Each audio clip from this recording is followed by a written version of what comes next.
Oh, fuck me. That sounds fucking gorgeous. How you doing, Ian? I'm alright. Right, so here we are with this 1968 Lamborghini Islero, which I've done all the top end on, rebuilt all the carburetors and everything. That was about 10 years ago. It's seen a bit of action since then. It's sort of classic Italian engine layout. You've got twin distributors here, there and there.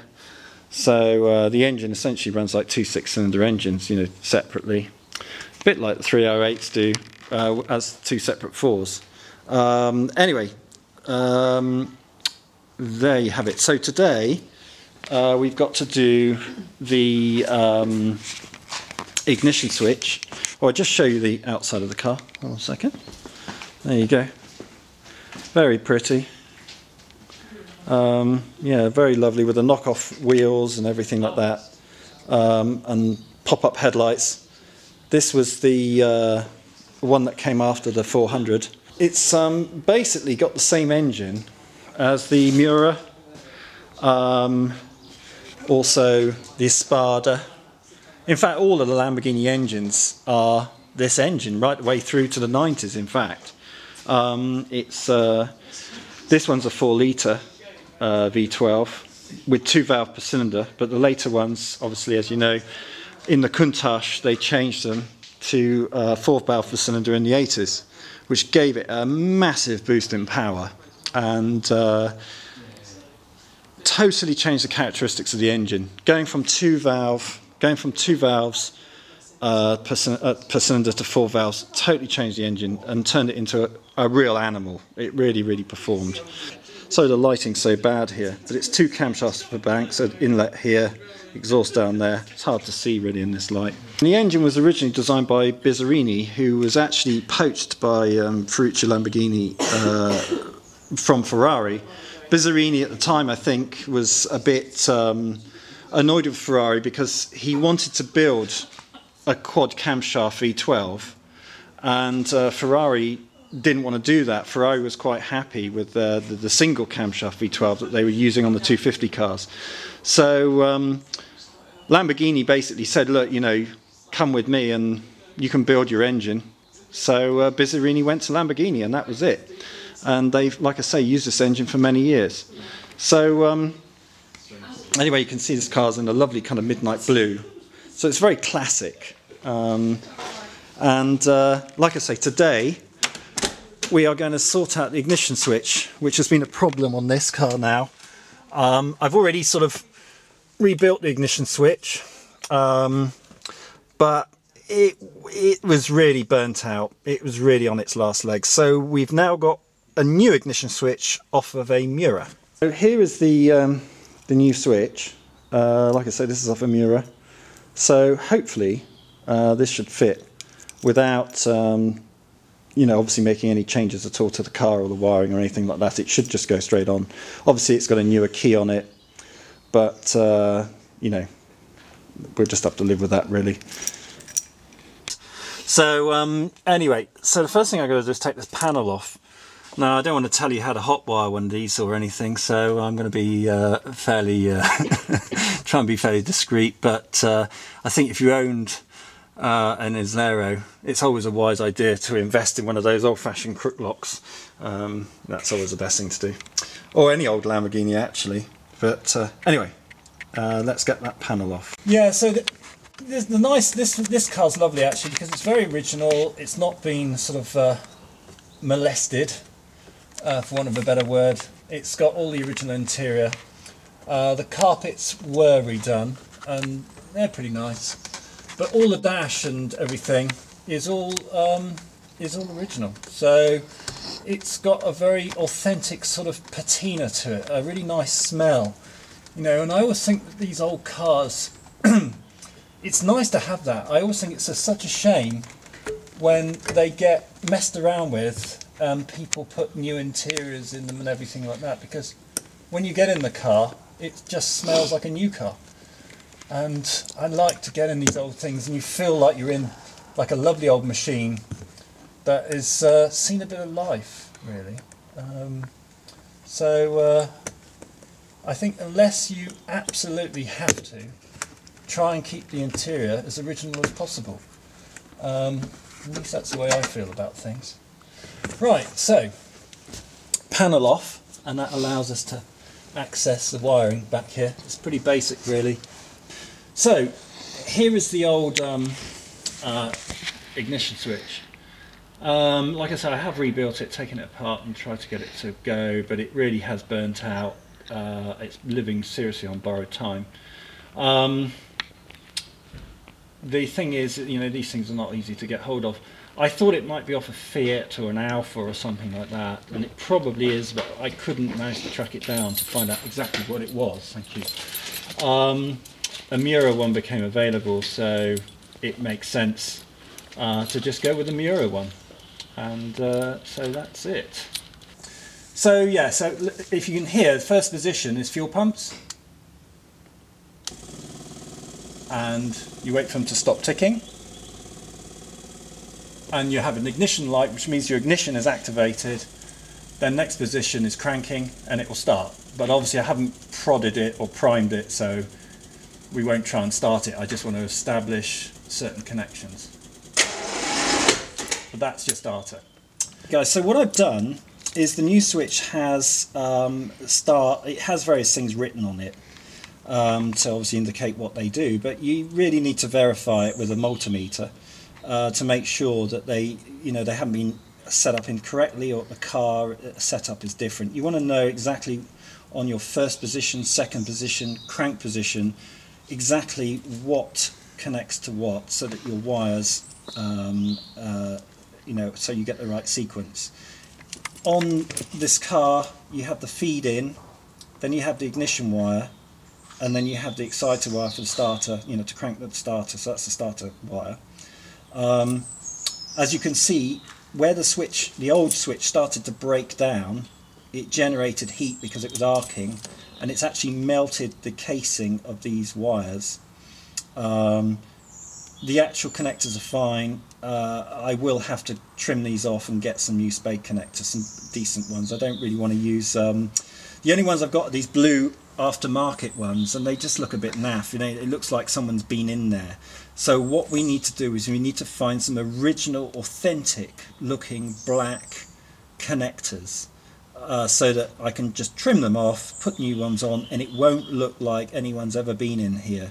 Like I say, putting these blue ones on, it just looks naff. It kind of looks like some monkey's been in there with that's been to a local electrical shop, and it's like when you see these cable blocks with screws and all that. There, we don't want any of that. So we want to keep it looking original.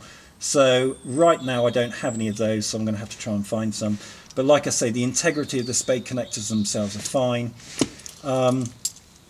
We checked the integrity with the old switch, which is kind of still working.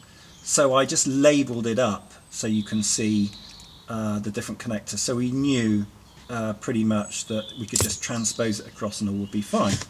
So just as a quick check, first position on this would have been a radio, so that you didn't have the ignition on. So I'm trying to, the light's really bad in here, but so first position, nothing happens because there's no radio. Second position, the ignition light comes on and the fuel pumps tick. And then third position is your starter. So we know we're good to go. So it's just a matter of now hoping it sort of fits in the fascia. It's slightly different size, so might have to fiddle around. We're not going to touch the fascia, it's just a case of modifying the switch, hopefully to make it fit. But it looks as though it's slightly smaller, so it might just need a plate in there or something like that. Right, new key. Unfortunately it's plastic, but never mind, can't have everything. I'll have to do something about it later. Okay, ignition on. It's like an old aeroplane, this. Prime it. 3, 4, 5, 6, and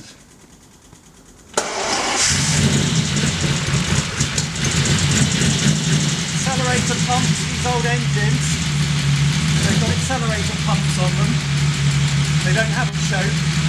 So to enrich the mixture, you just rapidly coax it into light. You're injecting neat fuel down the bores, and that in effect enriches the mixture. So it's a little bit kind of like a choke. You're enriching the mixture. You don't have to rev the arse off it, just let it, you know, we didn't rev it hard, we just gently coaxed it from its slumber.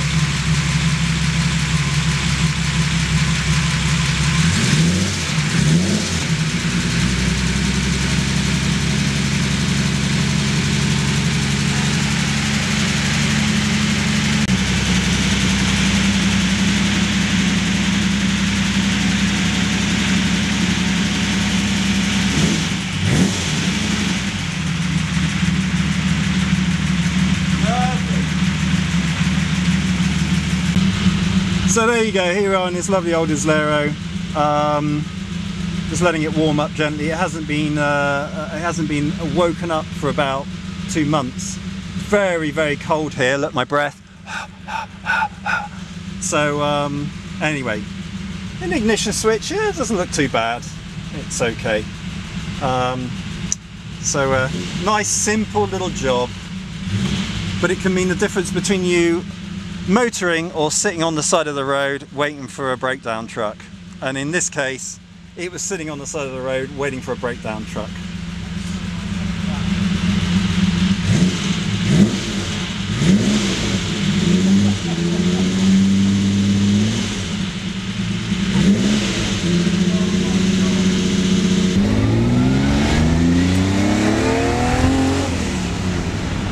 Doesn't that sound beautiful? And now it is a brown mess.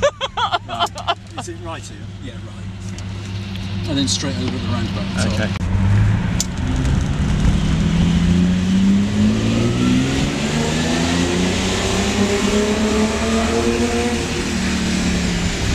Oh, fuck me. That sounds fucking gorgeous. How you doing, Ian? I'm alright. I've given up looking for the steering wheel now. A left-hand drive car, you see, so Ian's on the wrong side of the road.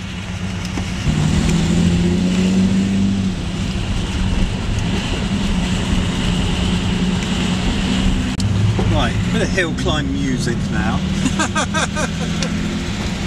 Should we do a gear change and just go from first to second? That would be nice, wouldn't it? Nothing behind us.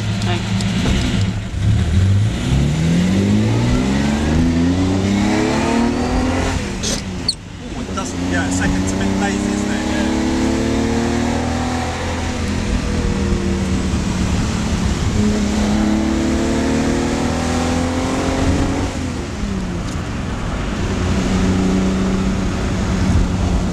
Mine used to do that. Let's pull away in second. Still wants to play.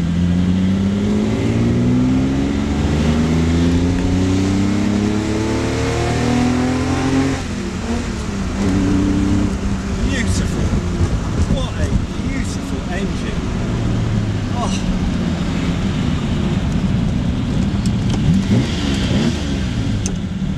Double declutching because of that slow synchro mesh, you know? That's, yeah. Go around the roundabout. Not the way you went round it in Yarra, but I hasten to add. And sideways. I could see you thinking about it. Yeah, there. like, oh, No, alright. I wasn't. I wouldn't do it. I would not do I know it with that this car. expression. It's like the devil sat there. I would not do that with this car. No. Are you rolling, darling? Yeah. Okay. Ready? Yeah, go for it.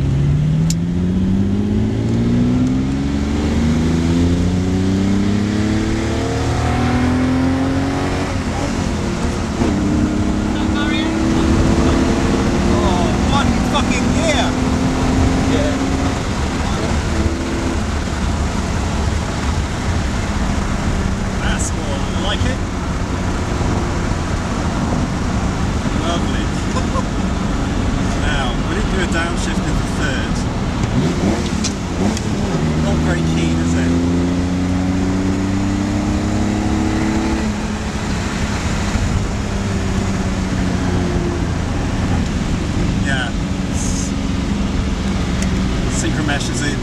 lazy on it.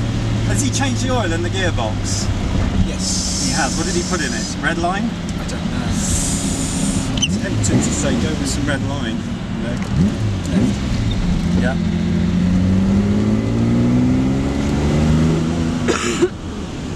The engine is superb. It's solid, isn't it? Oh yeah.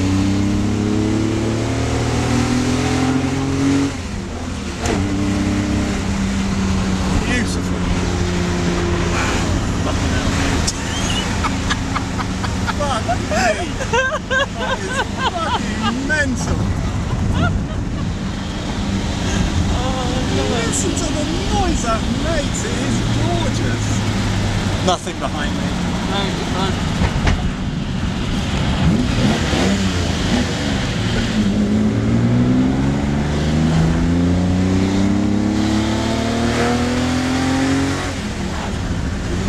Bloody Lamont.